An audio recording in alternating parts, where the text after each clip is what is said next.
एजुकलेरा में आप सभी का स्वागत है। 12th अकाउंटेंसी लेखा शास्त्र में हमारा चैप्टर चल रहा है, चैप्टर 2 पार्टनरशिप फंडामेंटल। साझेदारी लेखे आधारभूत सिद्धांत। और इस चैप्टर पर आज जो ये वीडियो है वो आहरण पर ब्याज इस टॉपिक पर है। और आहरण पर ब्याज पर आज हम इसके जो थियोटिकल पार्ट है, आहरण पर ब्याज का थियोटिकल पार्ट है, वो इस वीडियो में देखेंगे। तो ये जो देखेंगे ये है पार्ट नंबर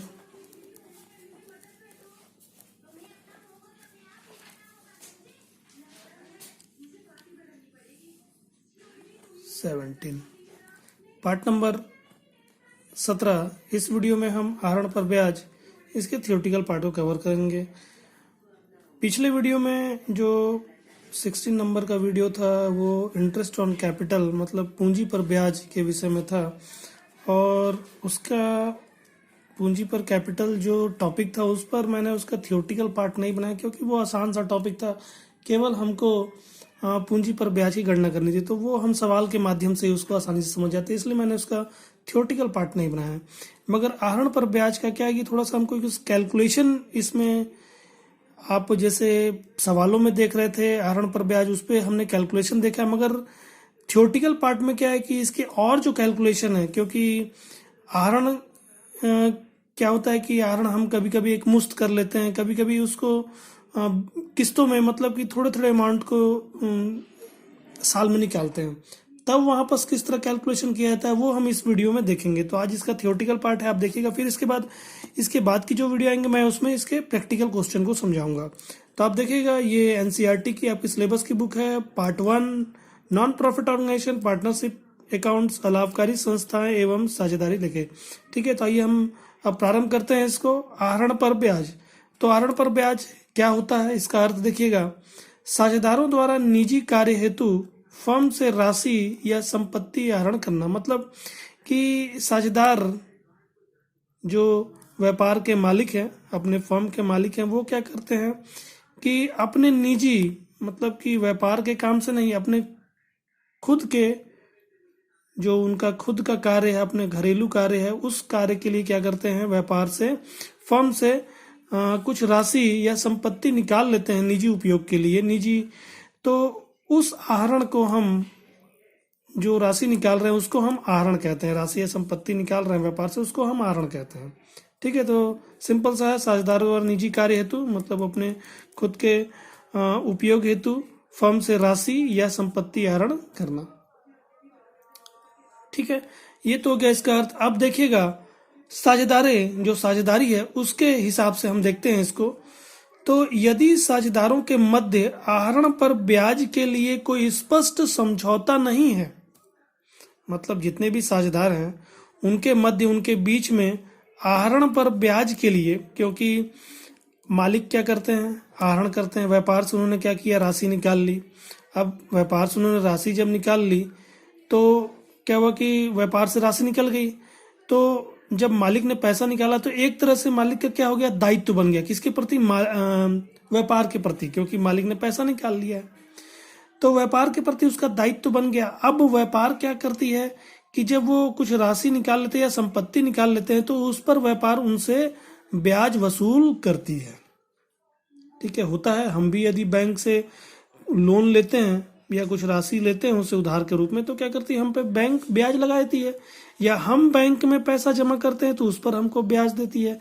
तो कहीं भी हम यदि पैसा इन्वेस्ट करते हैं तो उस पर क्या होता है, हमको कहीं ना कहीं कुछ ब्याज प्राप्त होता है। तो वैसे ही होता है, व्यापार क्या कर रही है, अपने मालिकों को पैसा दे रही है। ठीक है, वो मालिक है और खुद के उपयोग के लिए क्या किया, उन्होंने पैसा निकाल लिया, तो व्यापार क्या करती है, उन पर आहरण पर ब्याज लगा देती है। तो अब ये आहरण पर ब्याज कैसे होगा, तो यदि साझेदारों के मध्य आहरण पर ब्याज के लिए कोई स्पष्ट समझौता नहीं है, मतलब कि उन्होंने आहरण पर ब्याज के लिए कोई स्पष्ट समझौता नहीं किया लिखित रूप में या मौखिक रूप में,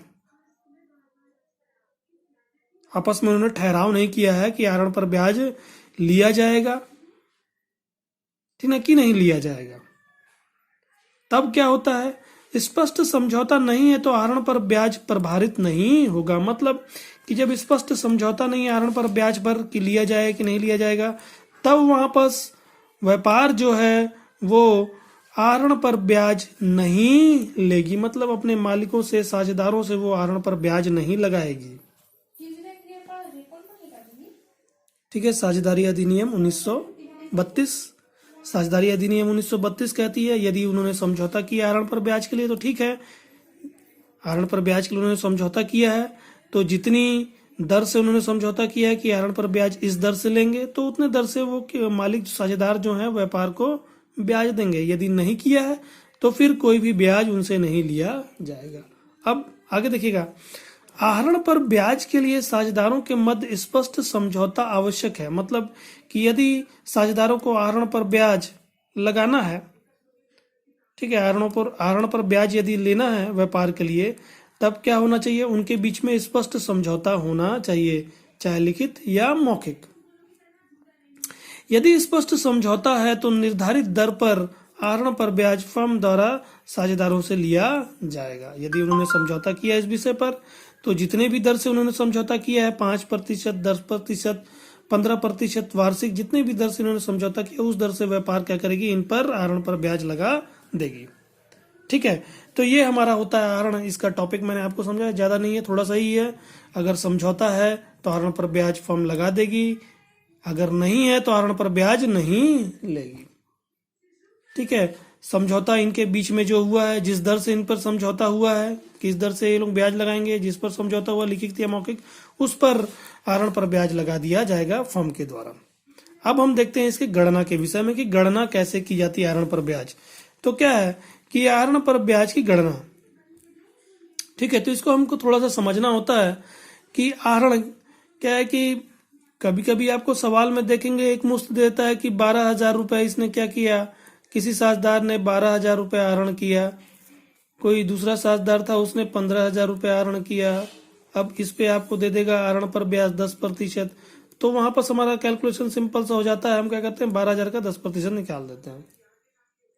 या दिनांक यदि बताता है कि हमारा वर्ष प्रारंभ होता है 1 अप्रैल 2015 से और इसने क्या किया है कि 1 अगस्त 2015 को आहरण किया, तो फिर वहां पर हम महीना गिन के 1 अगस्त से लेकर 31 मार्च तक महीना गिनते हैं और उतने महीने का हम इस पर ब्याज लगा देते हैं।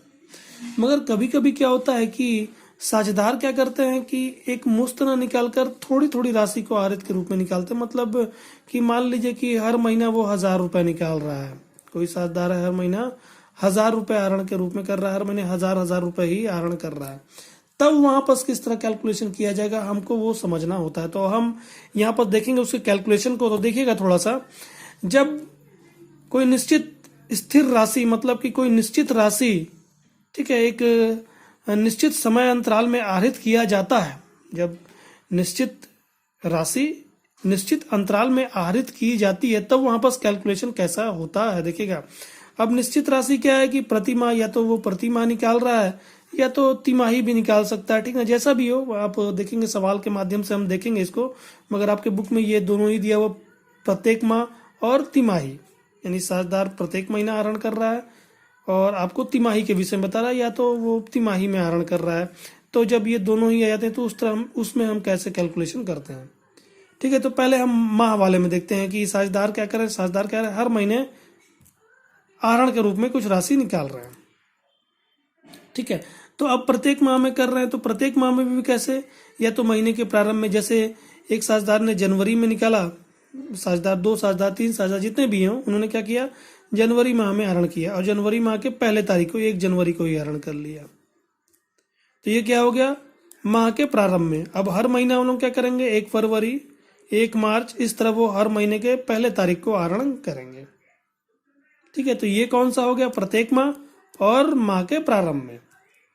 उसी तरह हर महीने निकाल रहे हैं, मगर क्या कर रहे हैं, माह के मध्य में निकाल रहे हैं। मतलब कि जनवरी यानी कि 15 जनवरी, 15 फरवरी, ठीक है, मध्य में निकाल रहे हैं। उसी तरह 15 मार्च,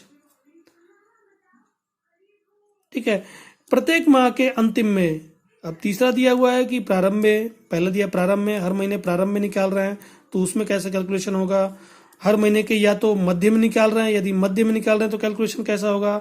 यदि सभी साझेदार क्या कर रहे हैं, अंतिम में पैसा, हर महीने के अंतिम में पैसा आहरण के रूप में निकाल रहे हैं हर महीने, तो उसमें कैसे कैलकुलेशन होगा। जैसे अंतिम में आप देखेंगे 31 जनवरी, ठीक है, 28 फरवरी, 31 मार्च, इस तरह वो क्या कर रहे हैं, हर महीने के अंतिम में निकाल रहे हैं। तब वहां पास बाकी चीज तो सभी वैसे ही होंगे, मतलब जितनी जितनी राशि वो निकाले उसका यदि 10% 10% हिसाब से, बस हमको थोड़ा सा समय अवधि को देखना होता है। देखेंगे आप यहाँ पास यदि प्रारंभ में निकाल रहे हैं, प्रत्येक माह के प्रारंभ में निकाले, तो वहां पर समय अवधि मतलब कि समय के रूप में हमको 6 सही 1/2 माह मतलब कि 6.5 माह लिखना होगा। ठीक है, हम अभी इसका कैलकुलेशन में देखेंगे। आपको याद रखना है, महीने के यदि प्रारंभ में वो राशि निकाल रहे हैं आहरण के रूप में, तो आपको समय के रूप में आपको कितना लिखना होगा, 6.5 माह। उसी तरह मध्य में लिख रहे हैं तो 6 माह अवधि के रूप में आपको 6 माह लेना होगा। यदि अंतिम में निकाल रहे हैं तो आपको अवधि के रूप में 5.5 माह, 5 सही 1/2 माह लेना होगा। हम इसको कैलकुलेशन में देखेंगे, आप इसको थोड़ा सा याद रखिएगा बस। ठीक है, ये तो बात हो गया कि वो निश्चित राशि, एक स्थिर राशि हर महीने के, ठीक ना, या तो प्रारंभ में या तो मध्य में या तो अंतिम में निकाल रहा है। अब उसी तरह हम थोड़ा सा इस दूसरे भाग में आते हैं जिसमें वो क्या कर रहे हैं, एक स्थिर राशि निश्चित अंतराल में, मतलब प्रत्येक तिमाही में यदि वो निकालते हैं, तब वहां पर क्या होता है कि साझेदार क्या कर रहे हैं, तिमाही में पैसा आहरित कर रहे हैं, वो भी तिमाही में कैसा, हर तिमाही के प्रारंभ में। मतलब कि आप देखेंगे साल भर में कितने तिमाही बनते हैं, 4 तिमाही, क्योंकि साल भर में 12 महीने होते हैं। जब आप इसको 3 से भाग दें, क्योंकि तिमाही मतलब 3 महीना, तो 3 महीना, 12 महीने में 3 महीने कितने बार आएगा, 4 बार आएगा। 3 महीना कितने बार आएगा, 4 बार आएगा। ठीक है, तो तिमाही कितने बार, 4 बार। ठीक है, तो वो हर तिमाही के पहले तारीख को, मतलब कि जनवरी फरवरी मार्च, ये एक तिमाही बन गया। अब इस एक तिमाही को वो पहले तारीख को, मतलब 1 जनवरी को पैसा निकाल लेता है। फिर अगला तिमाही जो आएगा वो अप्रैल, मई और जून, ये दूसरा तिमाही 1 तारीख को फिर पैसा निकालेगा। ये एक तिमाही में पैसा निकाला, तिमाही के पहले दिन, फिर दूसरे तिमाही के पहले दिन, फिर तीसरा तिमाही इसी तरह आएगा, जुलाई, अगस्त, सितंबर, फिर अक्टूबर, नवंबर, दिसंबर, तो हर तिमाही के वो पहले तारीख को निकाल लेगा। तो इसमें समयावधि कैसे लिखेंगे, इसमें हम समय लिखेंगे 7 सही 1/2 माह, मतलब कि 7.5 माह इसमें अवधि के रूप में लिया जाएगा। और उसी तरह यदि प्रत्येक तिमाही के अंतिम में, मतलब कि 31 मार्च को पहला, मतलब कि अंतराल में वो राशि निकाल रहा है, आहरण कर रहा है, तो 31 मार्च को निकाला, फिर उसके बाद 30 जून को, ठीक है, फिर उसी तरह जुलाई, अगस्त, सितंबर, 30 सितंबर को, फिर 31 दिसंबर को, इस तरह वो राशि निकाल रहा है 4, ठीक ना। तो यहाँ पास कितना समय अवधि लिया 4.5 माह लिया जाएगा। तो ये मैंने आपको समझाया कि जब ये लोग एक निश्चित राशि को, एक निश्चित अमाउंट को अंतराल में निकाल रहे हैं, आहरण कर रहे हैं, तब वहां पर अंतराल के रूप में आप देखेंगे प्रत्येक माह में निकाल रहे हैं या तो तिमाही में निकाल रहे हैं। यदि प्रत्येक माह में निकाल रहे हैं तो वहां पर भी देखा जाएगा प्रारंभ में ले रहे हैं कि मध्य में ले रहे हैं कि अंतिम में ले रहे हैं। यदि प्रारंभ में ले रहे हैं तो 6.5 माह अवधि लिया जाएगा, मध्य में ले रहे हैं तो 6 माह लिया जाएगा, और अंतिम में ले रहे हैं तो 5.5 माह। उसी तरह यदि तिमाही में ले रहे हैं तो प्रारंभ में यदि तिमाही के ले रहे हैं तो 7.5 माह अवधि के रूप में, और यदि अंतिम में, तिमाही के अंतिम में वो राशि निकाल रहे हैं आहरण के रूप में, तो 4.5 माह अवधि के रूप में लिया जाएगा। तो ये मैंने आपको इसके कैलकुलेशन को समझाया। अब हम इसके कैलकुलेशन को थोड़ा सा प्रैक्टिकल रूप में देखते हैं। ये तो थ्योरेटिकल हो गया, तो देखिएगा आप थोड़ा सा एक उदाहरण से हम इसको समझते हैं। देखिएगा ये, ठीक है, एक उदाहरण दिया हुआ है। तनिष्क अपने निजी उपयोग के लिए 31 मार्च 2008, तनिष्क है अपने निजी उपयोग के लिए 31 मार्च 2008 को वर्ष की समाप्ति के दौरान, वर्ष समाप्त हो रहा है 31 मार्च 2008 को, और समाप्ति के दौरान प्रतिमाह हर महीने, ठीक है, वो हर महीने क्या करता है, 20,000 का आहरण करता है। हर महीने वो 20,000 रुपये आहरण कर रहा है। मतलब कि आप देखेंगे साल प्रारंभ हुआ होगा 1 अप्रैल 2007, 1 अप्रैल 2007 से हमारा वर्ष प्रारंभ हुआ और 31 मार्च 2008 को हमारा वर्ष समाप्त हो गया, एक साल भर का। ठीक है, अब वो क्या कर रहा है, हर महीने 20,000 रुपये आहरण कर रहा है। हर महीने अप्रैल मई जून जुलाई अगस्त सितंबर अक्टूबर नवंबर दिसंबर जनवरी फरवरी मार्च। ठीक है, तो इसने 12 महीने पूरे आहरण किए, 20,000 रुपये, हर महीने 20,000 रुपये निकाल रहा है। ठीक है, तो 20,000 रुपये जब हर महीने निकाल रहा है तो 20,000 कितने बार, 12 बार। तो 20 को जब 12 से गुणा करेंगे तो हमारा आ जाएगा 2,40,000 रुपये। पूरा रकम वो 2,40,000 रुपये आहरण किया, मगर 2,40,000 वो एक मुश्त एक बार नहीं किया है, उसने महीने के अंतराल में किया है। अब देखेंगे इन आहरणों पर 8% प्रतिवर्ष की दर से ब्याज लगाया जाता है। अब देखेंगे क्या लिखा है, आहरणों पर ब्याज। ठीक ना, आहरण पर ब्याज कितना, 8% प्रतिवर्ष, मतलब कि वो जितना भी राशि रखता है जितने भी समय के लिए, उस पर 8% प्रतिवर्ष, मतलब वर्ष भर रखता है तो 8% लगेगा।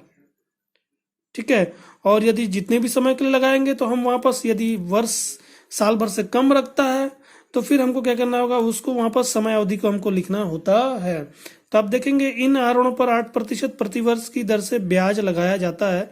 तो विभिन्न स्थितियों में ब्याज की गणना कीजिए, मतलब कि यहाँ पर कुछ स्थितियां दी हुई हैं, कंडीशन दिए हुए, उनमें हमको ब्याज की गणना करना। पहला, जब आहरण माह के पहले दिन किया जाए, मतलब कि हर महीने के पहले तारीख को, पहले ही दिन।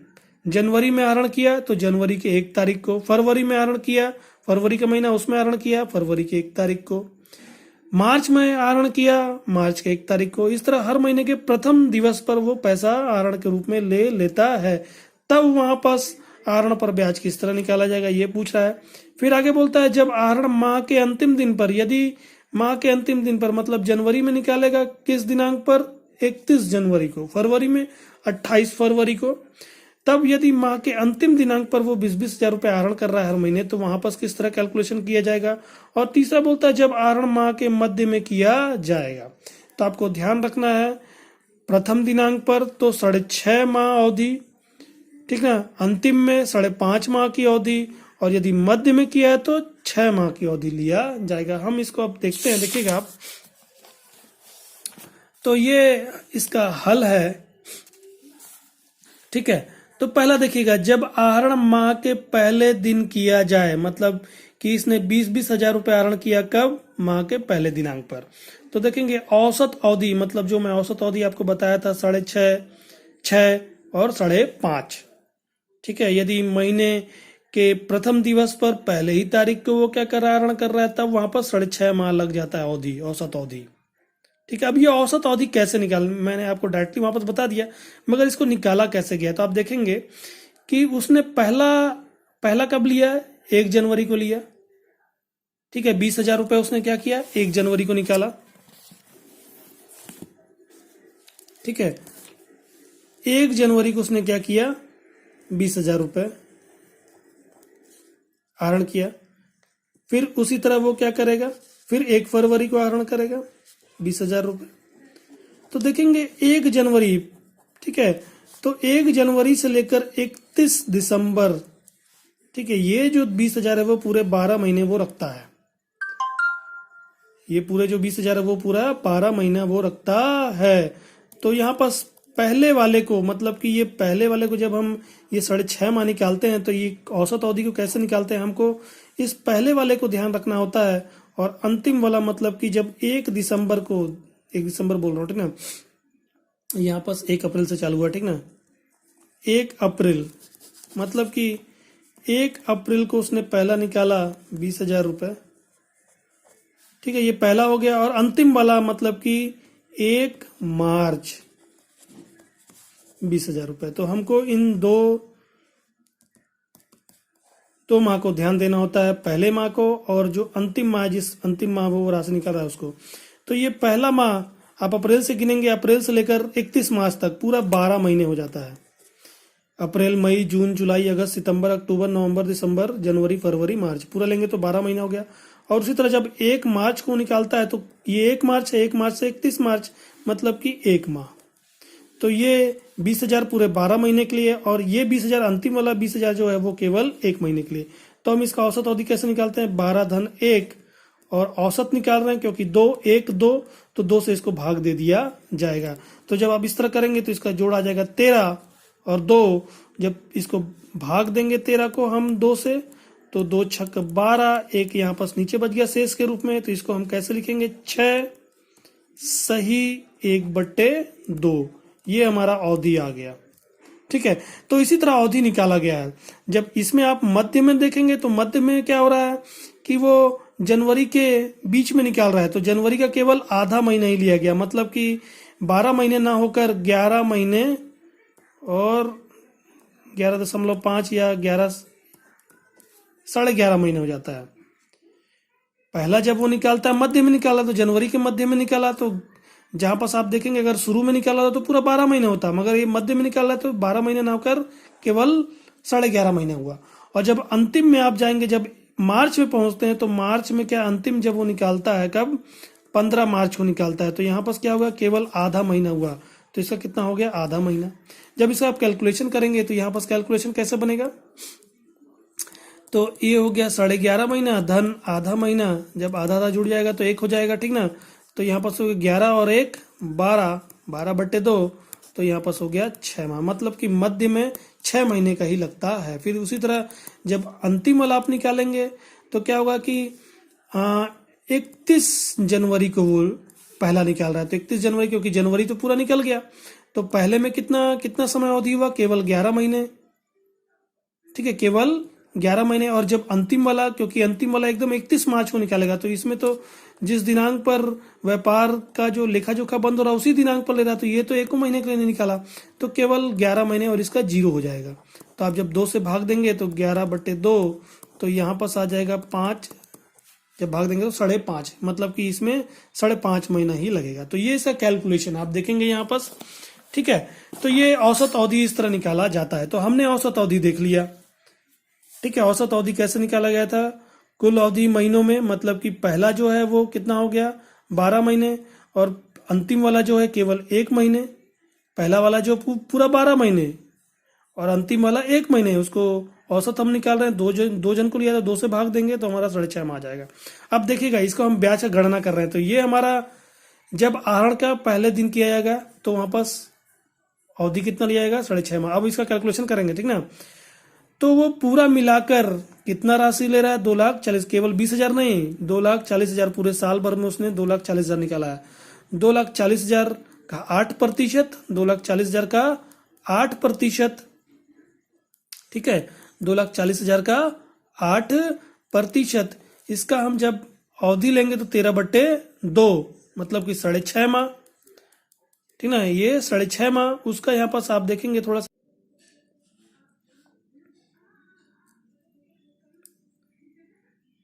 13/2, 6.5 माह, 6.5 माह का हमको निकालना है, तो हमको क्या करना होगा 12 से भाग देना होगा। हमको पूरे वर्ष भर का नहीं, क्योंकि समय अवधि 6.5 माह ही बोल रहा है, तो 6.5 माह निकालने के लिए हमको क्या करना होगा, पहले 6.5 माह और उसको 12 से भाग देने के लिए हमको 1/12 इस तरह गुणित करके लिखना होगा। तो ये थोड़ा सा कॉम्प्लिकेटेड बताया हुआ है, मैं आपको थोड़ा सा इसका इजी वे बताता हूँ। ठीक है, तो देखिएगा कैसे हम निकालेंगे। तो उसने 20-20 हजार रुपये हर महीने निकाला।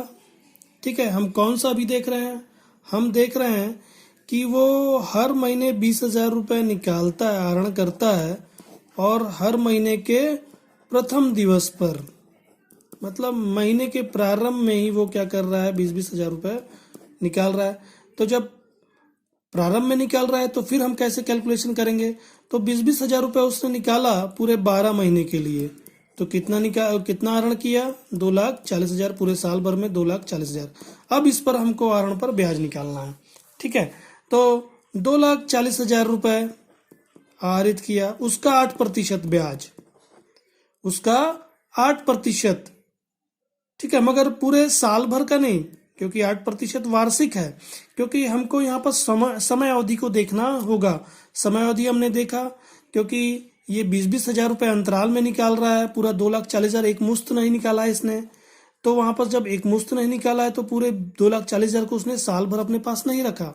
20,000 को साल भर रखा, फिर उसके बाद अगला 20,000 है वो 11 महीने ही, फिर अगला 20,000 है वो 10 महीने, फिर अगला 20,000 है जो वो 9 महीने रह रहा है। तो इस तरह जब आ रहा है तो फिर क्या करना होगा, फिर हमको वापस समय अवधि को लेना होगा।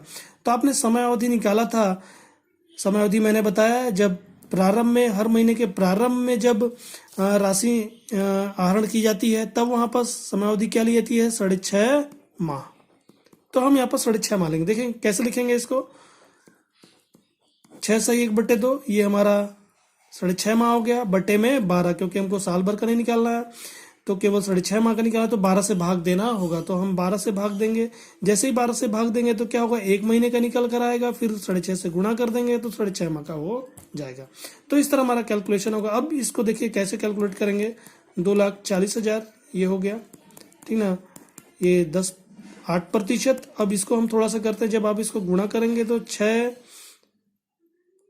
दूनी 12, 12 में एक जोड़े 13, 13/2 और ये बटे में 12, ठीक है। फिर इसको हम अब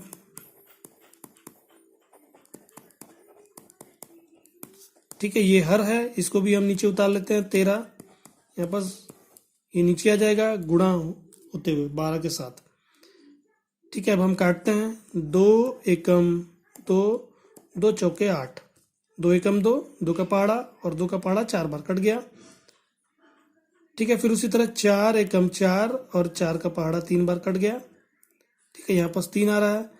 फिर उसके बाद ये 2 शून्य से हम इसको काट देते हैं अंश और हर। अब देखेंगे यहाँ पास 2,400 रुपये बचा है। अब इस 3 से काटते हैं, 3 एकम 3 और यहाँ पास 3 अट्ठे 24 और ये 2 शून्य यहाँ पास इस तरह, ठीक है। अब देखेंगे यहाँ पास कि हर में हमारा 1 आ गया, नीचे दोनों ही में 1 आ गया, और अंश में यहाँ पास 800, यहाँ पास 1 और यहाँ पास 13। तो हम क्या करेंगे, इस 800 को 13 से गुणा कर देंगे, क्योंकि बीच में गुणा का निशान है। 1300 को 8 से गुणा करेंगे, 13 को 800 से गुणा करेंगे तो 0 0, 3 अट्ठे 24, फिर यहाँ पास 0 0 8, 0 0 4 8 2 10, मतलब कि 10,400 हमारा इसका आहरण पर ब्याज आता है।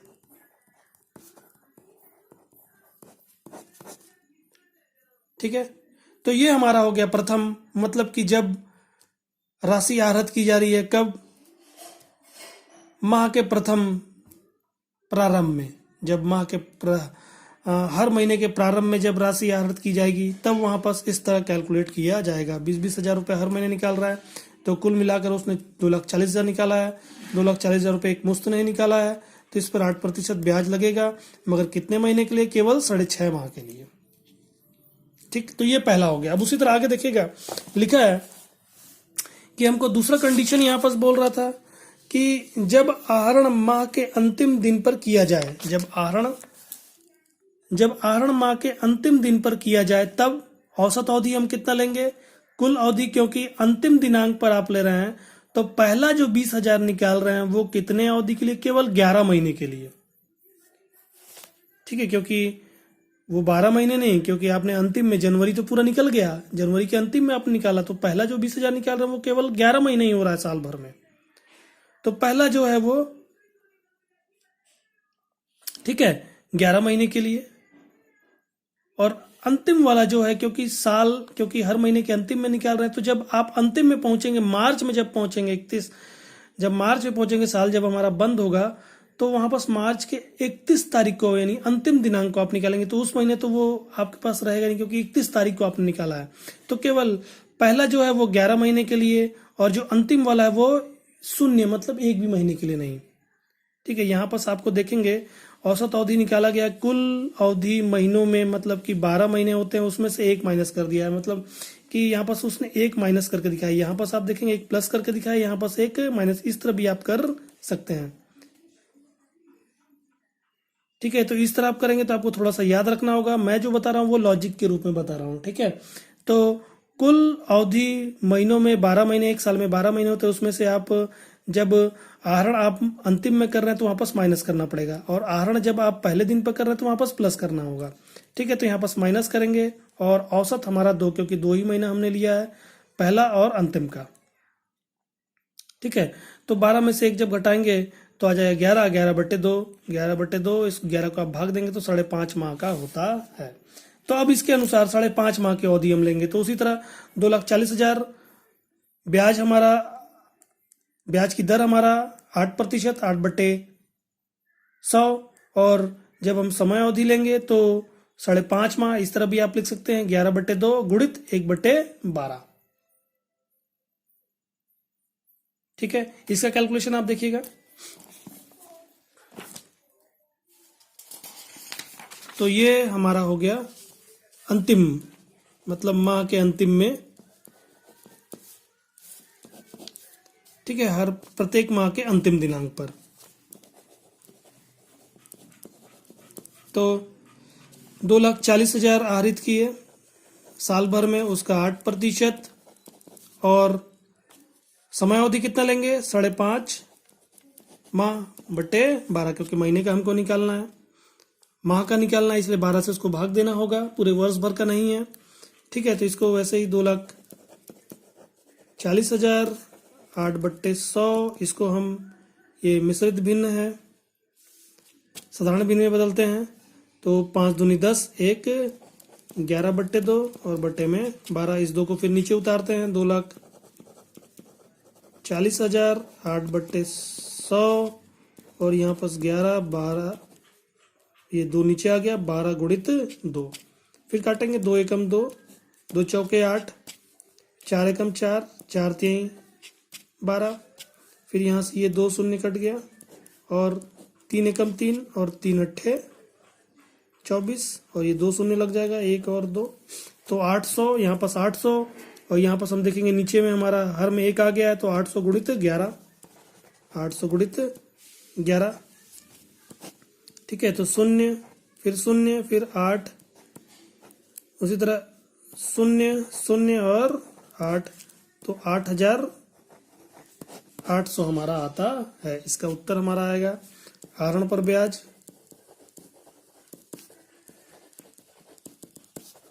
8,800। ठीक, तो हमने दो कंडीशन देखा। जब आहरण माह के प्रथम दिवस पर, मतलब प्रारंभ में, और आहरण जब माह के अंतिम दिनांक पर किया जाता है, तब किस तरह लगता है। अब एक हमारा बच जाता है मध्य वाला, जो आप देखेंगे इस सवाल में वो भी दिया हुआ है। कह रहा है जब आहरण माह के मध्य में किया जाता है, तो मध्य वाले में कितना अवधि ले जाता है 6 माह। ठीक है, प्रारंभ में 6.5 माह, अंतिम में 5.5 माह, और मध्य में 6 माह अवधि। ठीक ना, तो हम देखते हैं इसको। तो इसमें भी वैसे ही मध्य, तो 2,40,000 आहरित किया 8%, और उसका 6/12, सीधा सीधा 6 माह के लिए 12 से भाग देना होगा, क्योंकि पूरे वर्ष भर का नहीं है, वर्ष भर का नहीं है तो हमको 12 से भाग देना होता है। तो यहाँ पास ये 2 शून्य कट गया, अब 12 से सीधे भाग देंगे, 12 एकम 12, और 12 दूनी 24, और ये 2 शून्य यहाँ लग जाएगा। अब देखेंगे नीचे हमारा हर में 1 आ गया, यहाँ पास 200, 8 और 6। ठीक है, तो 200 को हम 8 से गुणा करेंगे, 0 0, 8 दूनी 16, फिर उसके बाद 6 से भी गुणा कर देंगे, यहाँ पास 6 है, 0 0, 6 छक 36 की 6, 3 हारसिल, 6 एकम 6, और ये 9, तो हमारा 9,600 रुपया आ जाता है। तो ये इस तीसरे वाले में आहरण पर ब्याज हमारा आता है 9,600। तो हमने यहाँ पर जो ये उदाहरण लिया, वो जो था वो किसको कवर कर रहा था, वो हमारा था कि जब आहरण के क्या किया जा रहा है, आहरण प्रत्येक माह में किया जा रहा है। तो हमने तीनों में देखा, प्रारंभ में आहरण, मध्य में आहरण और अंतिम में आहरण। जब इस तरह किया तो किस तरह कैलकुलेशन किया जाता है। अब हम तिमाही वाला थोड़ा सा देखते हैं, इसके भी एक उदाहरण को देखेंगे और इसको भी समझेंगे। ठीक है, तो देखिएगा यहाँ पास एक उदाहरण दिया हुआ है कि तरन्या और तनिष्क एक फर्म में साझेदार हैं और लाभ हानि बराबर बराबर बांटते हैं। 2010-11 के दौरान तरन्या ने प्रत्येक तिमाही, देखेंगे आप, 2010-11 के दौरान तरन्या ने प्रत्येक तिमाही के प्रारंभ एवं अंत में 20,000 रुपए आहरित किए। तरन्या क्या कर रही है, वर्ष के दौरान प्रत्येक तिमाही में, मतलब कि हर तिमाही के प्रारंभ में, ठीक है, तरन्या ने प्रत्येक तिमाही के प्रारंभ एवं अंत में 20,000 रुपए आहरित किए और इन आहरणों पर 8% प्रति वर्ष की दर पर ब्याज लगाया जाता है। तो ब्याज की रकम की गणना कीजिए, हमको ब्याज की रकम की गणना करना है, ठीक है। तो यहाँ पर देखिएगा, जब रकम प्रत्येक तिमाही के प्रारंभ, क्योंकि यहाँ पर दोनों ही कंडीशन बता दिया, तिमाही प्रारंभ में भी निकाल रही है और अंत में भी, तो दोनों एक साथ कैसे हो सकता है, या तो प्रारंभ में निकालेगी या तो अंतिम में निकालेगी। भाई तरन्या है, अब वो आहरण कर रही है कितना, 20,000 रुपए हर तिमाही में आहरण कर रही है, तो वो हर तिमाही के या तो प्रारंभ में निकालती होगी या तो अंतिम में ही निकालती होगी। तो सवाल में यहाँ पर दे दिया, तो हम दोनों तरीकों से देख लेते हैं, ठीक है। तो पहला देखिएगा, जब पहला कंडीशन, जब रकम प्रत्येक तिमाही के प्रारंभ में निकाली जाती है, मतलब हर तिमाही, क्योंकि हम जानते हैं साल भर में 12 महीने होते हैं, तो 12 महीने में यदि तिमाही में उसको बांटा जाए तो 4 तिमाही होगा, यानी कि 3-3 महीना 4 बार आएगा, ठीक है। तो वो 4 बार रकम निकालेगी 20-20 हजार रुपए, ठीक है। जनवरी से लेकर 31 मार्च, ठीक है, अप्रैल से लेकर जून, फिर जुलाई से लेकर सितंबर और अक्टूबर से लेकर दिसंबर, ठीक है। वैसे यहाँ पर आप देखेंगे तो 2010-11 बताया, मतलब कि 1 अप्रैल से लेकर 31 मार्च बोल रहा है, ठीक है। तो हम अप्रैल से यहाँ पर हमारा प्रारंभ होगा। तो आप देखिएगा पहले तिमाही में, यानी कि इसने तिमाही 4 बार आएगा, तो 20-20 हजार रुपए वो 4 बार जब निकालेगी तो पूरा मिलाकर हो जाएगा 80,000 रुपए। कितना निकाल लिया उसने, 80,000 रुपए, ठीक है। और हमारा जो दर है वो कितना है, हमारा दर है 8%, 80,000 का 8%। अब हमको देखना है समय अवधि, क्योंकि हमने रकम देख लिया, हमने प्रतिशत देख लिया, अब हमको क्या ध्यान देना होता है, समय अवधि को ध्यान देना होता है, ठीक है। तो मैंने आपको क्या बताया था कि जब तिमाही के प्रारंभ में, जब आहरण किया जा रहा है हर तिमाही के प्रारंभ में, तो वहां पर समय अवधि कितना लिया जाएगा, 7.5 माह। कितना लिया जाएगा, 7.5 माह। तो 7.5 माह आप जब लेंगे तो देखिएगा इसे कैलकुलेशन, ये इसका 7.5 माह आप देखेंगे, तिमाही के यदि प्रारंभ में निकालते हैं तो 7.5 माह, और तिमाही के अंतिम में यदि लेते हैं तो 4.5 माह का लगाया जाता है। आपको इसको ध्यान देना होगा, ठीक ना। यदि आपको इसको तार्किक रूप से समझना है तो फिर इसको क्या करना होगा, थोड़ा सा मैं इसको समझा भी देता हूँ आपको। क्या होता है कि आपने जैसे तिमाही आप देखेंगे 3-3 महीने का बना, 1 अप्रैल से लेकर अप्रैल, मई, जून, ठीक है, 30 जून पहला तिमाही बना। फिर 1 जुलाई से लेकर जुलाई, अगस्त, सितंबर, 30 सितंबर। फिर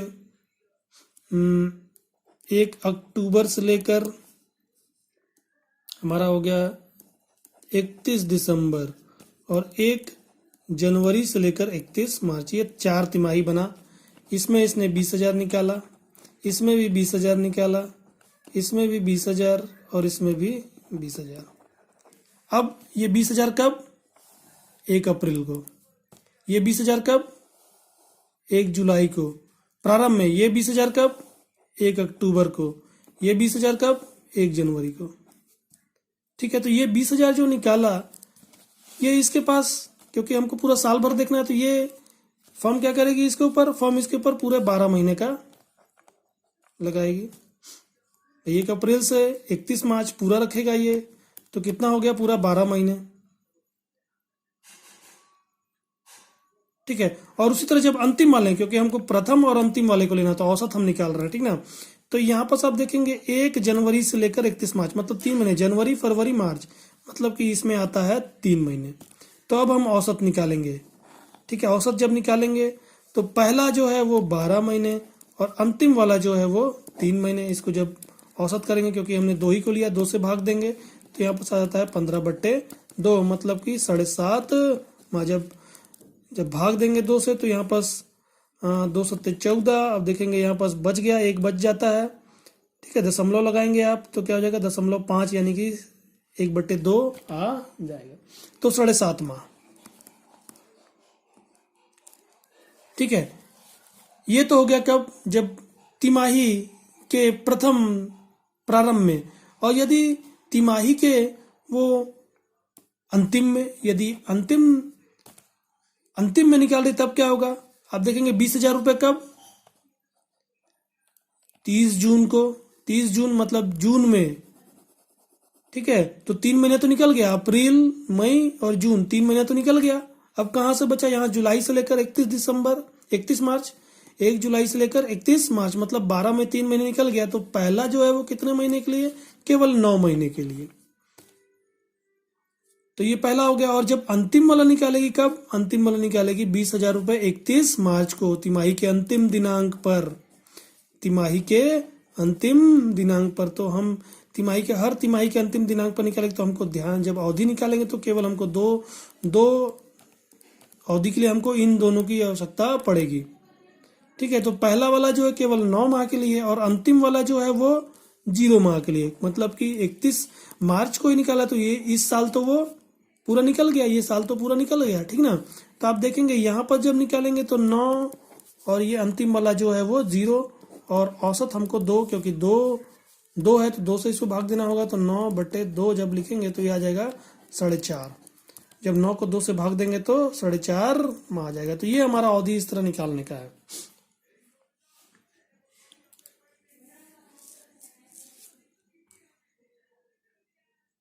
ठीक है, यदि आप बुक के लैंग्वेज में देखेंगे तो आप इसको बुक के लैंग्वेज में भी देख सकते हैं। ये आपका बुक में दिया हुआ है, आप देखेंगे 1 अप्रैल 2010 पहला तिमाही।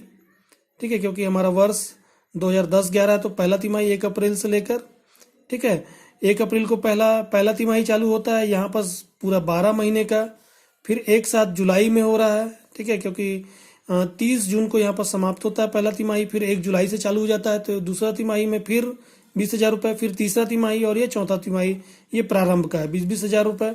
तो पहला तिमाही 12 महीने, दूसरा तिमाही 9 महीने, तीसरा तिमाही 6 महीने, और चौथा तिमाही केवल 3 महीने। इतना ये इस माह के लिए इस राशि को रख रहा है ये। ठीक है, तो आप जब जोड़ेंगे 12 और 9 हमारा हो गया 21, 21 6 27, और 27 और 3 हो गया 30, और 1 2 3 4, 30/4 जब आप जोड़ेंगे तो यहाँ पास 30 हो जाता है। और 4 1 2 3 4, 4 तिमाही है। 30 को 4 से जब भाग देंगे तो आ जाएगा 7.5 माह। इस तरह भी आप इसको कैलकुलेट सकते हैं, मैंने जिस तरह बताया उस तरह भी और इस तरह भी। तो ये हमारा अवधि था। ठीक है, ये हमारा अवधि था। अब इसको हम सूत्र में बैठा देंगे। ठीक है, तो ये हमारा ये सूत्र ये बन जाता है 80,000 का 8%, और ये हमारा गया समय अवधि। आप इसको समय अवधि जैसे मैंने पहले बताया था उस तरह भी ले सकते हैं। ठीक है, तो 4 तिमाही 20,000 रुपए, तो कितना निकल गया 80,000 रुपए, उसका 8%, और समय अवधि 7.5 माह बट्टे 12। ये समय अवधि मैंने लिया 7.5/12। अब इसको हम विस्तृत भिन्न है, ठीक है, तो 80,000 गुणित 8/100, और यहाँ पास हो गया 7 दूनी 14, और ये 15/2, और यहाँ पास नीचे 12। फिर इस 2 को नीचे उतार लेते हैं। 80,000 गुणित 8/100 गुणित 15 और 12 गुणित 2। फिर ये 2 शून्य से कट गया हमारा। ठीक है, 2 एकम 2 और 2 चौके 8। ठीक है, 4 एकम 4 और 4 तिहाई 12। फिर 3 एकम 3 और 3 पचे 15। कट गया पूरा, नीचे आप देखें कट गया। अब यहाँ पास क्या बचा 800, और ये 5 यहाँ पास 1 आ गया है। तो 800 और ये 5 इनके बीच में गुणा का निशान है, दोनों ही अंश हैं, तो क्या करेंगे गुणा कर देंगे। 800 गुणित 5, तो यहाँ पर होता है 0 0। 4,000 रुपये। हमारा ब्याज कितना आता है, आहरण पर ब्याज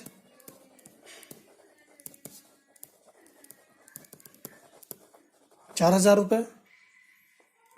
तो ये हमारा प्रथम, यानी कि प्रथम बोलो तिमाही और तिमाही के प्रारंभ में जब आहरण किया जाता है तब वापस इस तरह हम बैठाते हैं। ठीक है, अब हम आगे जो इसका अंतिम है वो हम देखते हैं कि जब रकम प्रत्येक तिमाही के अंत में निकाली जाती है, मतलब कि वो आहरण कर रहा है कब, तिमाही के अंतिम में, हर तिमाही के अंतिम में। तो देखेंगे 4 तिमाही है।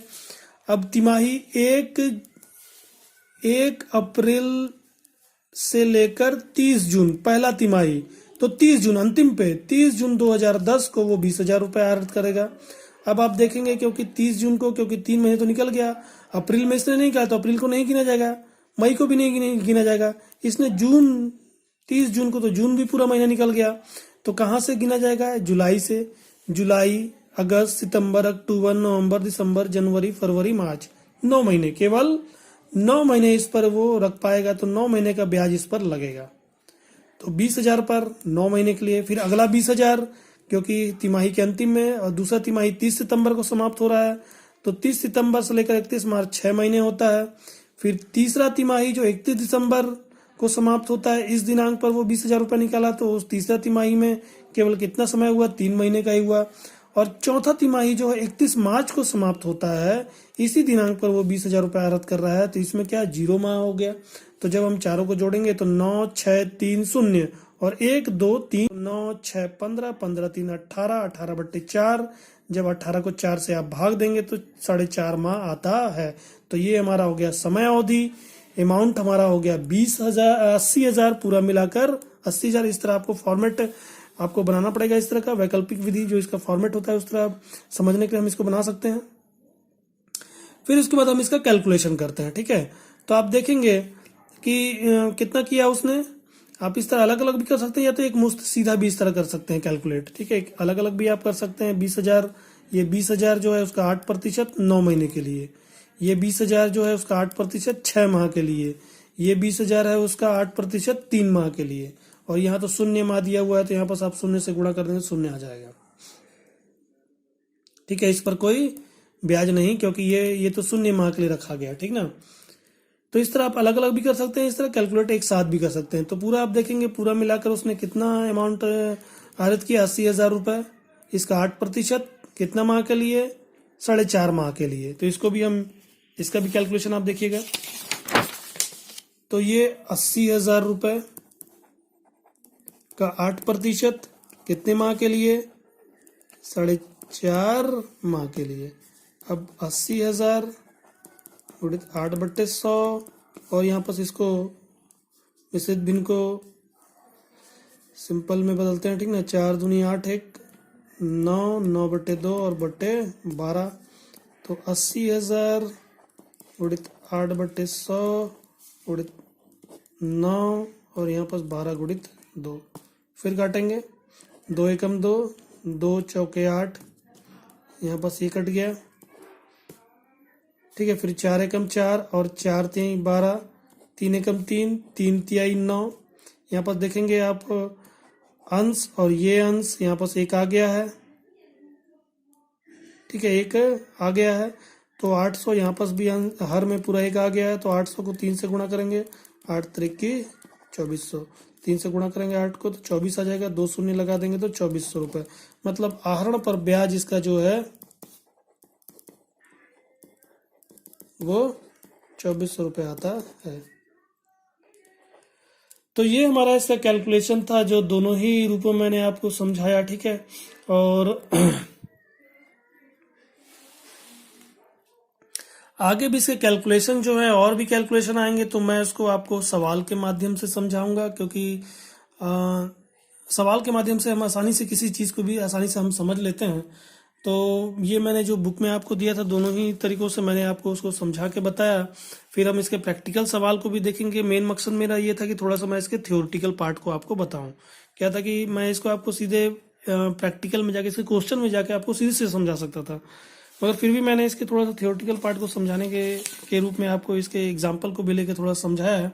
तो आशा करता हूँ कि आपको ये टॉपिक जो था आहरण पर ब्याज, उसके थ्योरेटिकल पार्ट को आपको समझ आएगा, उसके उदाहरण को आपको समझ आएगा। तो प्लीज़, यदि आप मेरे चैनल पर नए हैं तो प्लीज़ मेरे चैनल को सब्सक्राइब और नोटिफिकेशन बेल को प्रेस करना ना भूलें, जिससे आने वाले आने वाले वीडियो का नोटिफिकेशन आपको प्राप्त होता रहे। और वीडियो को प्लीज़ लाइक और शेयर करना ना भूलें। आज के लिए इतना ही, धन्यवाद। इसके प्रैक्टिकल क्वेश्चन को अगले वीडियो में हम देखेंगे।